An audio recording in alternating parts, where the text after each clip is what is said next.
I remember the morning life changed for me. I was working full-time at NBC News, while the day before I had been told I passed my senior colloquium at NYU, where I was studying journalism and philosophy as a full-time undergrad. I had finally graduated with honors from New York University and was ready for my career in TV news.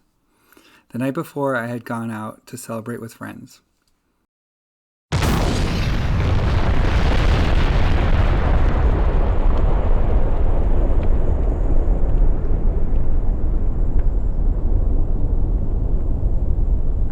But on this morning, I was thrown out of bed by an explosion so loud something unmistakably terrible had just happened outside my window. I looked out and up and saw Tower 1 of the World Trade Center just blocks away on fire with a massive plume of smoke rising through the air and into the sky. I looked into a fiery hole beyond fragmented metal and paper and glass, violently falling toward the streets below. I woke up to the reality that life after all of that hard work and struggle was going to be no cakewalk. In fact, life ever since has never been quite the same. I've been in and out of hospitals with life-threatening periods of depression and breakdown after breakdown from the fallout of PTSD, a chronic pain that caused episode after episode of illness and sadness from which I never thought I could recover.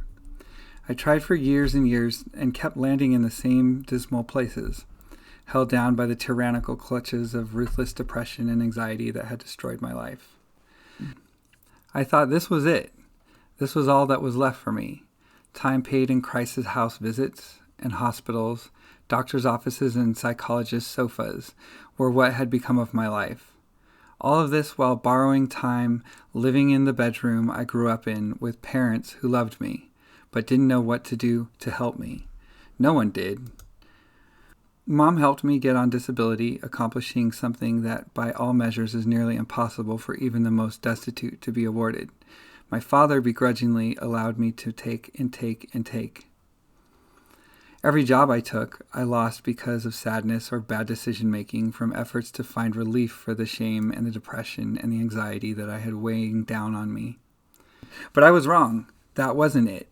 There was more to come. Fast forward 22 years later, and here we are. I have moments that are hard, no doubt, but I'm quite a bit better.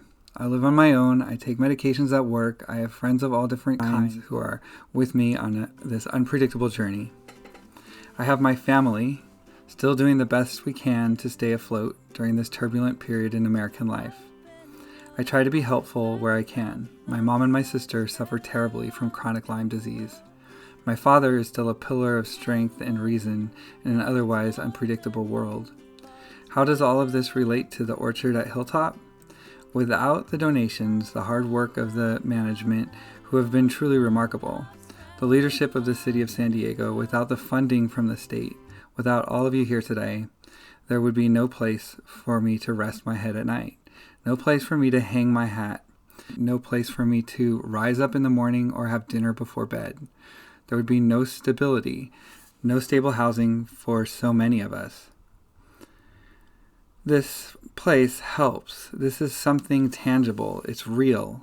It impacts the lives of many people, and its effects are immeasurably far-reaching. I humbly say thank you for making housing a priority. Thank you for supporting projects like this one, and for seeing its completion through. Thank you for giving me the help and support to work on my animation projects and my aerial videography. At the end of the day, even if I haven't brought a story to the world on a major news network or in a column read by the world around me, I can celebrate and take pride in the fact that, for the most part, I love my life, that I try to help others, that I love where I live, and that, to a degree, recovery is possible. Life does get better. There can be laughter. Things can get good again.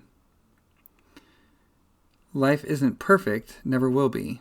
I'm far from perfect. I struggle every day with my own issues and my own problems and imperfections, but I haven't found any sour grapes in this orchard. So far it's filled with beauty and with love, and that's something this world could use more of. The end. Yes! Yes, yes!